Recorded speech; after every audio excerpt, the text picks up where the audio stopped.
Assalamualaikum warahmatullahi wabarakatuh. Pada kesempatan kali ini, kelompok kami akan menjelaskan tugas tentang sistem dan pemodelan keputusan kriteria, mata kuliah praktikum pemodelan sistem dan simulasi. Sebelumnya, perkenalkan nama anggota dari kelompok kami. Yang pertama, saya Ahmad Afrizal Firmansyah dengan NIM 1121036. Yang kedua, Sabrina Zahra dengan NIM 1121038. Yang ketiga, Farah Afifah Hasna dengan NIM 1121056. Yang keempat, Fauzan Kusumo Fisabilillah dengan NIM 1121066. Dan yang terakhir, Saya Karisma Nova Ardiana dengan NIM 1121068.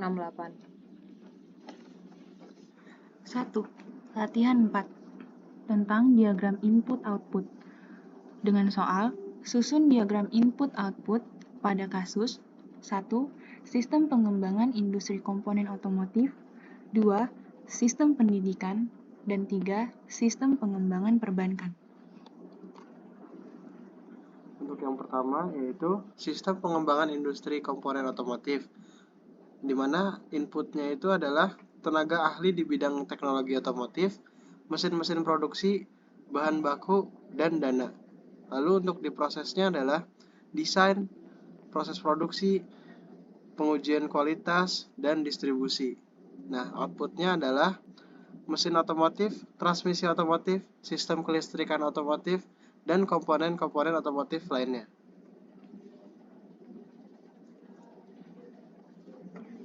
Yang kedua ada sistem pendidikan.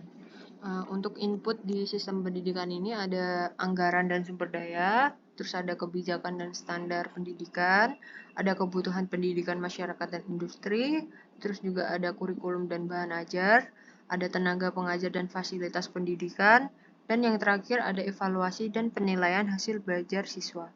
Nah, untuk output dari sistem pendidikan ini, yang pertama itu ada siswa yang terdidik dan berkualitas, yang kedua ada keterampilan dan pengetahuan siswa yang meningkat, yang ketiga ada program dan kurikulum yang telah diperbarui, yang keempat guru yang berkualitas dan terlatih, yang kelima inovasi dan penelitian di bidang pendidikan, yang keenam ada masyarakat dan industri yang mendukung pendidikan. Nah, diagram input dan output sistem pendidikan akan terus berubah dan berkembang sesuai dengan perubahan di masyarakat dan perkembangan teknologi. Namun, dengan memperhatikan faktor-faktor input dan output yang telah disebutkan di atas, sistem pendidikan dapat terus ditingkatkan untuk memenuhi kebutuhan pendidikan masyarakat dan industri yang selalu berubah dan berkembang. Yang ketiga yaitu sistem pengembangan perbankan. Inputnya adalah kebutuhan nasabah, kebijakan dan peraturan perbankan, anggaran dan sumber daya, tenaga kerja dan teknologi, dan yang terakhir analisis risiko dan kepatuhan. Outputnya adalah produk dan layanan perbankan yang berkualitas, kepuasan dan kepercayaan nasabah, inovasi dan peningkatan teknologi perbankan, peningkatan profitabilitas perbankan, dan yang terakhir keamanan dan kepatuhan yang terjamin. Diagram input-output pada sistem pengembangan perbankan menggambarkan bahwa dalam mengembangkan produk dan layanan perbankan, perbankan harus memperhatikan kebutuhan dan keinginan nasabah serta peraturan dan kebijakan perbankan yang berlaku.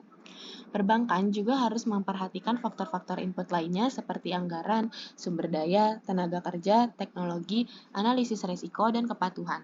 Dalam menjalankan sistem pengembangan perbankan, perbankan harus memperhatikan output seperti produk dan layanan perbankan yang berkualitas, kepuasan dan kepercayaan nasabah, inovasi dan peningkatan teknologi perbankan, peningkatan profitabilitas perbankan, keamanan dan kepatuhan yang terjamin. Dengan memperhatikan faktor-faktor input dan output, perbankan dapat mengembangkan produk dan layanan perbankan yang lebih baik dan memenuhi kebutuhan nasabah serta meningkatkan kepercayaan publik pada industri perbankan. Selanjutnya yang kedua ada latihan 5, yaitu model penilaian. Dengan soal, berikan contoh kasus penerapan metode penilaian dengan 1.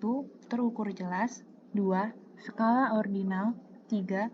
Perbandingan berpasangan, dan yang keempat, preferensi fuzzy. Jawaban 1, Berikan contoh kasus penerapan metode penilaian dengan terukur jelas. Salah satu contoh penerapan metode penilaian dengan terukur jelas adalah dengan menggunakan skala penilaian numerik atau Likert.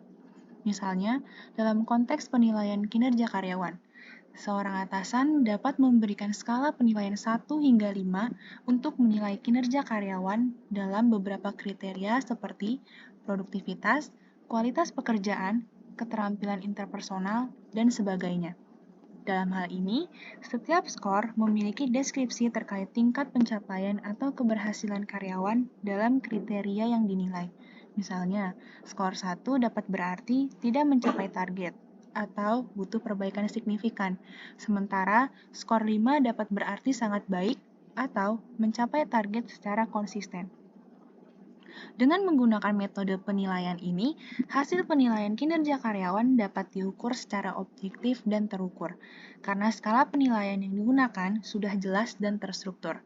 Hal ini memungkinkan atasan untuk memberikan umpan balik yang spesifik dan membantu karyawan untuk meningkatkan kinerjanya di masa depan. Untuk selanjutnya, jawaban nomor 2, yaitu berikan contoh kasus penerapan metode penilaian dengan skala ordinal. Salah satu contoh penerapan metode penilaian dengan skala ordinal adalah dengan penilaian tingkat kepuasan pelanggan terhadap suatu produk atau layanan. Dalam hal ini, pelanggan dapat dimintai untuk memberikan penilaian pada skala 1 hingga 5 atau 1 hingga 10, tergantung pada jumlah kategori yang dipilih. Skala penilaian ini terstruktur secara ordinal, artinya nilai yang lebih tinggi menunjukkan tingkat kepuasan yang lebih tinggi juga. Namun, interval antara nilai yang berurutan tidak memiliki arti khusus dalam hal ini. Artinya, perbedaan antara nilai 1 dan 2 mungkin tidak sama dengan perbedaan antara nilai 2 dan 3, dan sebagainya. Contoh lain dari metode penilaian dengan skala ordinal adalah dalam penilaian tingkat keparahan gejala pasien dalam sebuah studi klinis. Dalam hal ini, penelitian dapat meminta pasien untuk memberikan penilaian pada skala ordinal, seperti 0 sampai 4 atau 0 sampai 10. Untuk tingkat keparahan, gejala rasa sakit seperti mual atau kelelahan. Meskipun interval antar nilai yang berurutan tidak selalu sama, skala penilaian ordinal masih memberikan informasi yang bermanfaat dalam memahami tingkat keparahan gejala dan mengukur efektivitas dari suatu intervensi atau pengobatan. Yang ketiga, berikan contoh kasus penerapan metode penelitian dengan perbandingan berpasangan. Nah, salah satu contoh penerapan metode penilaian dengan perbandingan berpasangan adalah dalam penilaian preferensi konsumen terhadap dua produk atau lebih. Nah, dalam hal ini, konsumen diminta untuk membandingkan produk A dan produk B dalam satu atau beberapa aspek, seperti kualitas, harga, praktisan, dan lain sebagainya. Kemudian, konsumen diminta untuk memberikan preferensi mereka dengan memilih produk yang lebih disukai atau memilih yang sama baiknya. Contoh lain dari metode penelitian dengan perbandingan berpasangan adalah dalam penilaian efektivitas pelatihan atau workshop. Dalam hal ini, peserta diminta untuk penilai pengetahuan dan keterampilan sebelum dan setelah pelatihan dengan menggunakan perbandingan berpasangan. Misalnya, peserta diminta untuk membandingkan tingkat pemahaman sebelum dan setelah pelatihan atau tingkat kemampuan dalam menerapkan keterampilan baru. Metode penilaian dengan perbandingan berpasangan memberikan keuntungan dalam mengurangi bias individu dalam memberikan penilaian. Hal ini karena responden diminta untuk membandingkan dua hal secara langsung, sehingga lebih mudah untuk menilai perbedaan di antara keduanya daripada memberikan penilaian secara mutlak. Metode ini juga dapat membantu dalam memperoleh informasi yang lebih mendalam dan spesifik dalam penilaian yang dilakukan. Selanjutnya adalah berikan contoh kasus penerapan metode penilaian dengan preferensi fusi. Salah satu contoh penerapan metode penilaian dengan prevensi fusi adalah dalam penilaian risiko atau ketidakpastian dalam pengambilan keputusan. Dalam hal ini, para pengambil keputusan dapat menggunakan logika fusi untuk mengevaluasi tingkat risiko atau ketidakpastian dalam skala tertentu. Misalnya, dalam proses investasi, para investor dapat menggunakan metode fusi untuk menilai risiko investasi dengan mempertimbangkan beberapa faktor seperti stabilitas pasar, kondisi ekonomi, volatilitas saham, dan sebagainya. Dalam hal ini, para investor dapat memberikan nilai keanggotaan yang berbeda pada setiap faktor berdasarkan tingkat risiko yang dianggap, sehingga menghasilkan nilai prevensi fusi yang mencerminkan tingkat risiko secara keseluruhan. Contoh lain dari penerapan metode penilaian dengan prevensi fusi adalah dalam evaluasi kinerja karyawan. Dalam hal ini, metode fusi dapat digunakan untuk menghasilkan nilai prevensi fusi yang mencerminkan tingkat pencapaian karyawan dalam beberapa kriteria, dengan mempertimbangkan faktor yang berbeda dalam kriteria tersebut. Metode penilaian dengan prevensi fusi memberikan keuntungan dalam mengatasi ketidakpastian dan kompleksitas dalam pengambilan keputusan dengan cara yang lebih fleksibel. Tugas 3. 1. Baca buku atau bahan pendukungnya. 2. Pilih persoalan kasus otomotif, kemudian selesaikan soal-soal latihan pada handout ini. 3. Susun dan nilai materi keputusannya. Pilih teknik yang sesuai seperti bias, MPE, dan CPI. Selesaikanlah persoalan dengan teknik yang paling tepat dan bahas serta simpulkan. 4. Tugas dikerjakan kelompok.